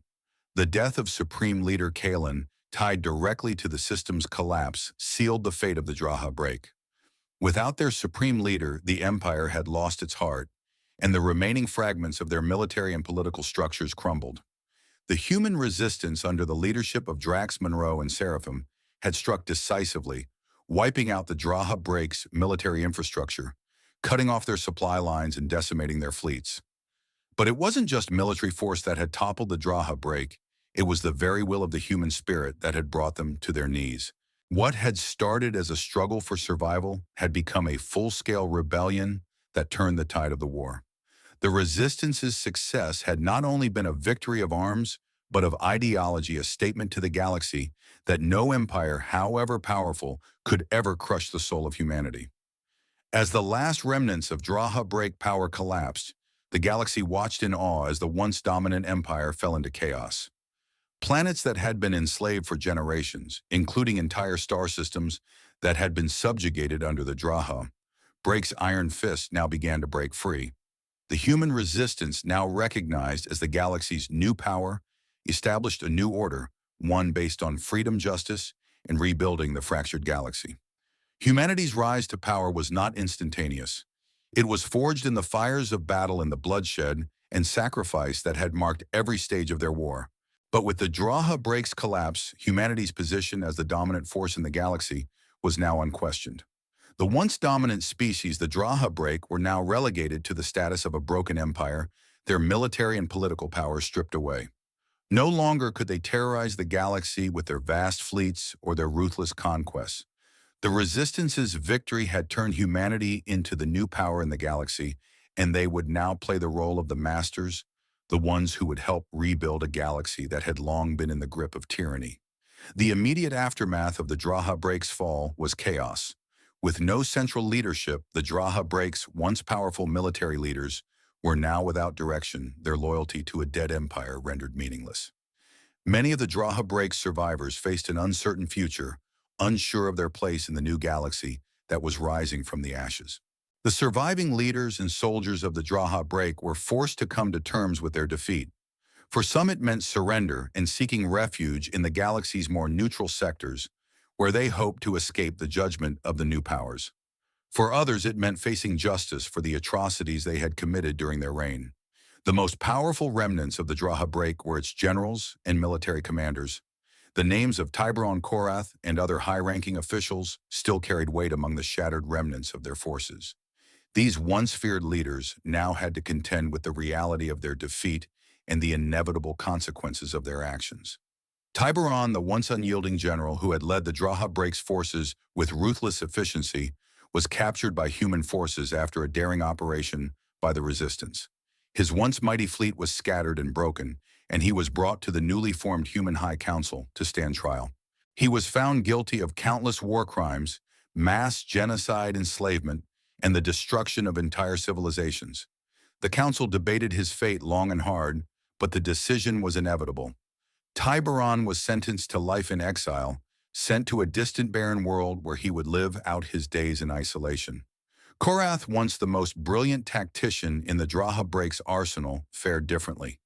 Although he was equally responsible for many of the Draha break's most heinous acts, his capture was met with a different response. Having always prided himself on his intellect and his ability to read the changing tides of battle, Karath knew that his future was uncertain. When he was brought before the council, he did not attempt to deny his crimes, but instead offered a plea he was willing to cooperate with humanity to help them rebuild the galaxy in exchange for his life. Korath's offer was not immediately accepted, but after intense deliberation, a decision was made. He was spared execution, but he would be stripped of his rank and power. His new role was not one of command, but of cooperation. He would be forced to serve humanity, providing knowledge about Draha break technology and military tactics, but only under the watchful eye of the High Council. His cooperation would be invaluable to the rebuilding process, but the price for his betrayal was steep. His future was now tied to the very people he had once sought to destroy. Other former Draha break commanders, once considered the pride of the Empire, faced similarly harsh judgments. Some were executed for their crimes, their hands stained with the blood of countless innocents. Others were imprisoned, their once glorious reputations tarnished beyond repair. A few, like Karath, managed to secure a place within the new order, but only at the cost of their dignity and autonomy. Their former lives filled with power and fear were gone, replaced by a future of penance and reflection. For the people who had once been part of the Draha break's military and political machine, the fall of the Empire was a moment of reckoning. They had to come to terms with their complicity in the destruction of entire civilizations, the devastation of their homeworlds, and the countless atrocities committed in the name of the Draha break. Many of them, once proud to serve their empire, now found themselves searching for redemption. They would need to prove that they could live in this new galaxy, one where their past sins would no longer be forgotten. Meanwhile, the Universe Federation, the High Council, watched the events unfold with a mixture of horror and awe. They had once seen the Draha break as a legitimate power, a force that could rival their own authority. Now they saw a shattered empire, its leaders in disarray, and its once unstoppable military in ruin. The Federation, having been a passive observer for so long, had now found itself at the crossroads of a new era. Humanity, once considered a minor species, had risen to the top of the galactic hierarchy. It was clear that the galaxy's power structure had irrevocably shifted. The Federation had no choice but to acknowledge the new reality. Humanity had defeated the Draha break and now held the power to shape the future of the galaxy. The Council knew that it was no longer a matter of if humanity would lead, it was a matter of how they would lead. The galaxy's future was in the hands of the very species that had once been oppressed, a species that had fought tooth and nail to secure its place in a galaxy that had once thought it inferior. Humanity had won the war, but the cost of victory was high. The galaxy was free from the Draha break's grasp, but the price had been steep: countless lives lost, cities destroyed, and worlds devastated. The memories of the war, the sacrifices made, and the horrors that had been endured would linger for generations. But in the end, humanity had emerged victorious. The Draha break was gone, and a new era had begun. Humanity had won. The Draha break, once an empire that stretched its power across the galaxy, was now a shattered shell of its former self. The chronoshift system had been destroyed, its dream of reshaping the universe turned into a nightmare for its creators. Supreme Leader Kalen was dead, and the Draha break had been reduced to rubble. The galaxy was free, but at what cost? Victory, however sweet, never comes without a price. The cost of war is always steep, and humanity has paid that price in blood, tears, and irreversible loss. The scars of the conflict would linger long after the final shot was fired. The cities they had fought to protect now lay in ruins. The stars they had once looked to for hope now serving as silent witnesses to the devastation that had unfolded. No amount of victory could undo the damage that had been done, the lives that had been lost, and the world that had been forever changed. Victor Drax and Hannah Monroe, the leaders of the human resistance, had given everything for this victory. The price for them was deeply personal. Drax, a man who had led his people through unimaginable hardship, had never expected this level of personal loss. He had seen the battlefield, had lost comrades, friends, and fellow soldiers. But it was the loss of something much deeper that had left him hollow. His family, long thought to be lost to the Draha break's forces, had been confirmed dead in one of the early assaults on the colonies. He had always hoped that perhaps one day he would find them. Perhaps they had survived somewhere hidden from the wrath of the Draha break. But the finality of their deaths had struck him like a bolt of lightning. The war had robbed him of his last connection to the life he once knew, the life he had fought for. Now, even with victory in hand, that loss weighed heavily on him. Monroe, too, carried her own burdens. She had been a fierce leader in the resistance, a tactical genius who had orchestrated many of their greatest victories. But like Drax, her victories had come at an immense cost. Her younger brother, once a promising officer in the Human Alliance, had been lost in the early days of the war. She had never found his body, but she had never allowed herself to entertain the hope that he had survived. The battle had taken her family, her people, her future. And now, standing in the ruins of the Draha Break, she realized that there would be no more reunions, no more promises fulfilled. The war had stolen everything. The personal pain they felt was amplified by the faces of the survivors. They had come to know people who had given their lives, their families, their futures, for a victory that would now be written in history. The echoes of their sacrifices haunted the empty streets, the silence of lost cities, the void left in the wake of battle. But the cost wasn't just personal.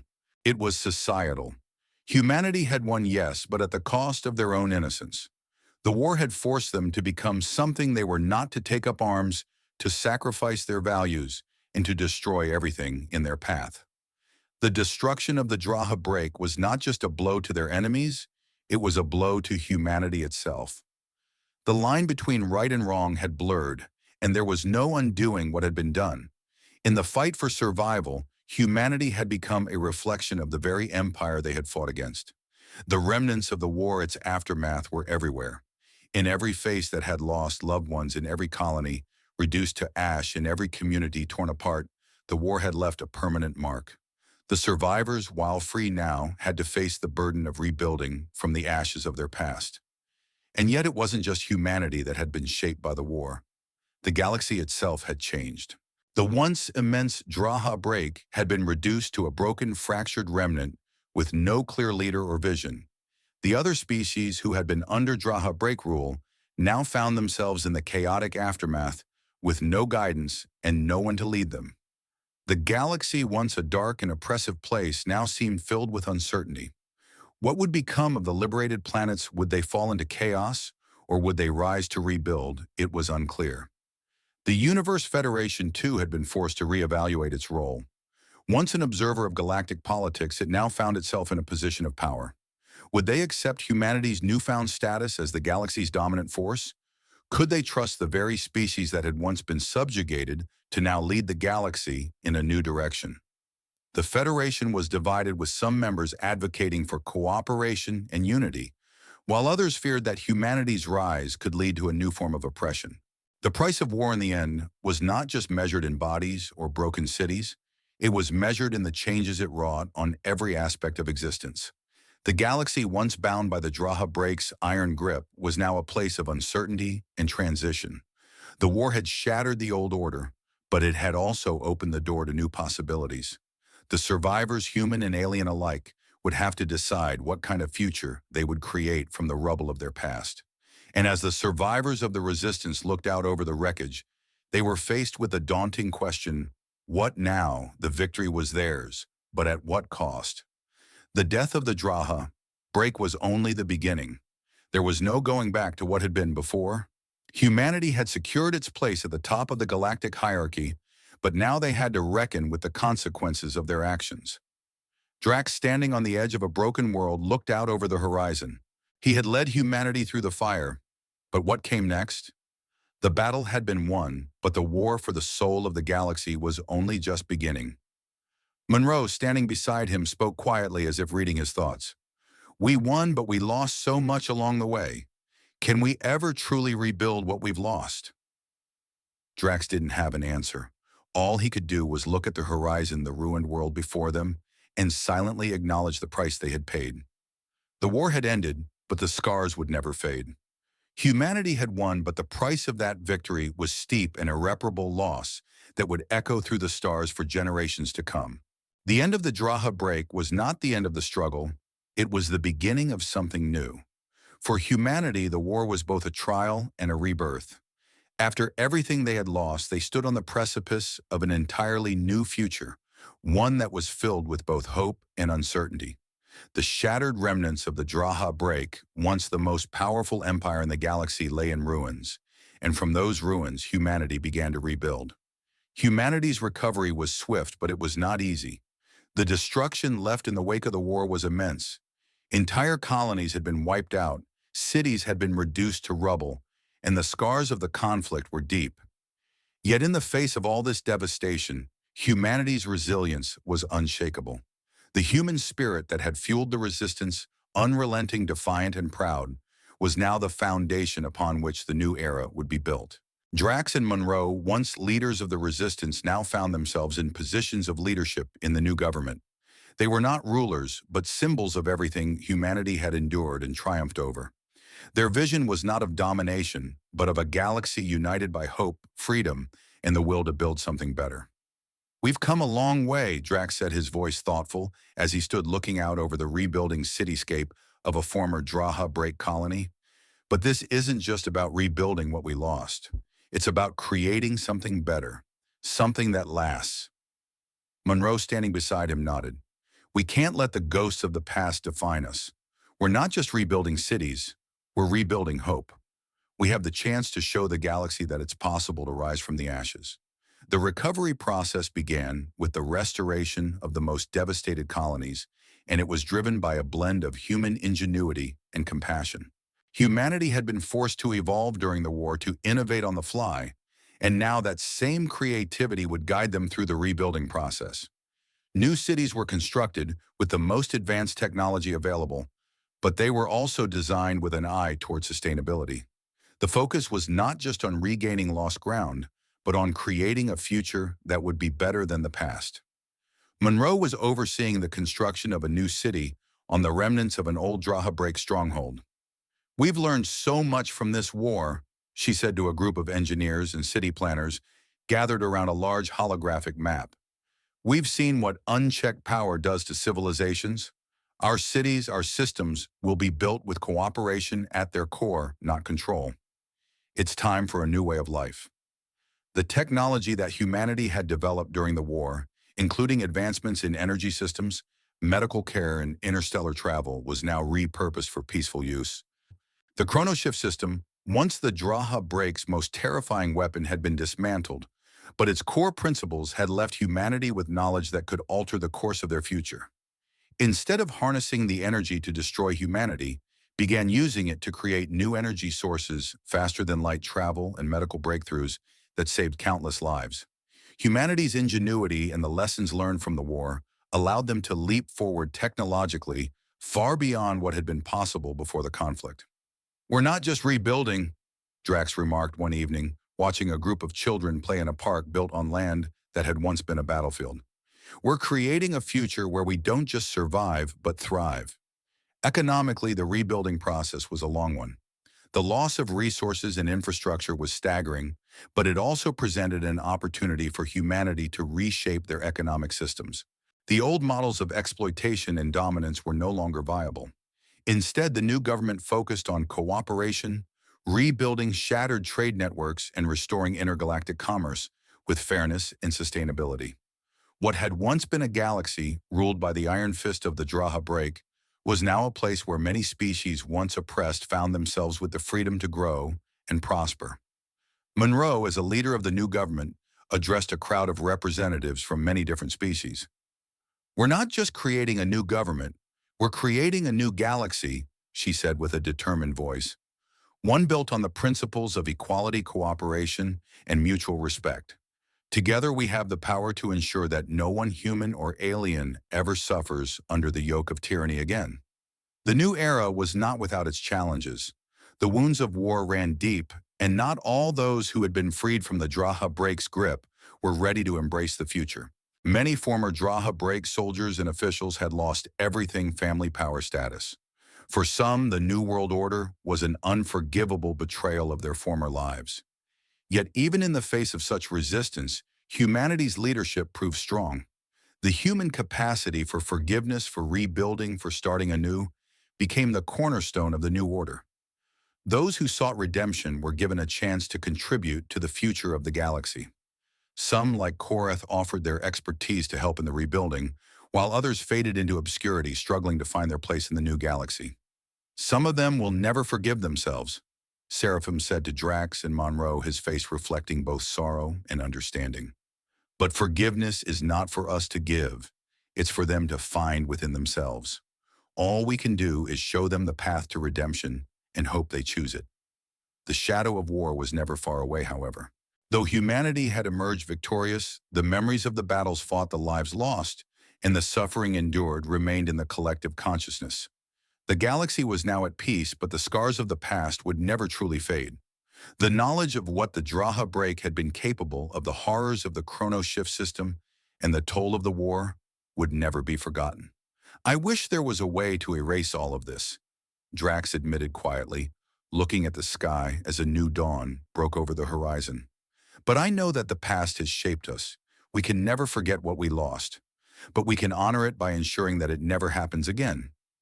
In this new age, humanity set out to build something better, but they knew that their strength would always lie in their ability to resist, to overcome, and to grow from the hardships they had endured. The galaxy would be shaped by the hope and the spirit of those who had fought, but it would also be marked by the lessons learned from the war. Humanity had won, but the price had been high, and they carried that weight with them as they moved forward. The new era was one of peace, yes, but it was also one of vigilance. Humanity had become the dominant force in the galaxy, but with that power came responsibility. The galaxy was no longer just a place of conquest. It was a place for building, for healing, and for growth. And the human race, with all its flaws, its triumphs, and its wounds, stood ready to shape that future. Now, Monroe said, looking at the horizon with a sense of finality, we must build not just with technology, but with the spirit of those who fought. We have created a new world, a world of opportunity. It's up to us to make sure it's a world worth living in. Humanity had won the war, but in victory they had created a world that was still fragile, still in need of constant care, constant vigilance. They had learned that the greatest battle was not fought with weapons, it was fought with the heart, with the will to continue to grow and to rebuild after the worst of times. And as they moved forward, they carried the lessons of the past, ensuring that the future they built would be one of peace, but also one of resilience. The shadows of the past would never disappear, but they would no longer define the future. The war had ended, and with it a new chapter began for humanity, a chapter of rebuilding, of healing, and of forging a new path among the stars. Humanity stood at the threshold of a new era, their hearts heavy with the cost of victory, but filled with the hope that came from having survived the darkest of times. The war was over, but the lessons it had taught would never be forgotten. The fall of the Draha break had not just been the end of an empire, it had been the end of an age of fear and oppression.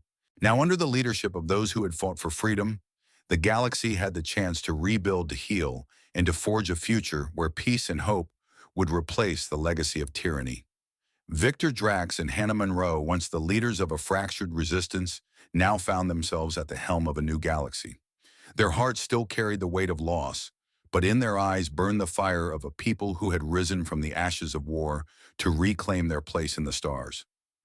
The galaxy was vast, its possibilities infinite, and though they had won the war, their true work was only just beginning.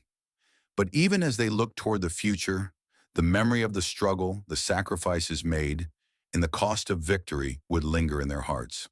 Humanity had proven that no matter how dark the path, no matter how insurmountable the odds, the human spirit could never be broken. And that spirit, that unyielding will to survive, would continue to guide them as they charted their course into the unknown. The universe was free, but it would never forget what had been fought for and what had been lost. The story of humanity's struggle would be remembered for generations, not as a tale of war, but as a testament to the resilience, courage, and hope that defined them. And as long as the stars shone, humanity would continue to rise, to build and to dream of a future brighter than any they had ever known.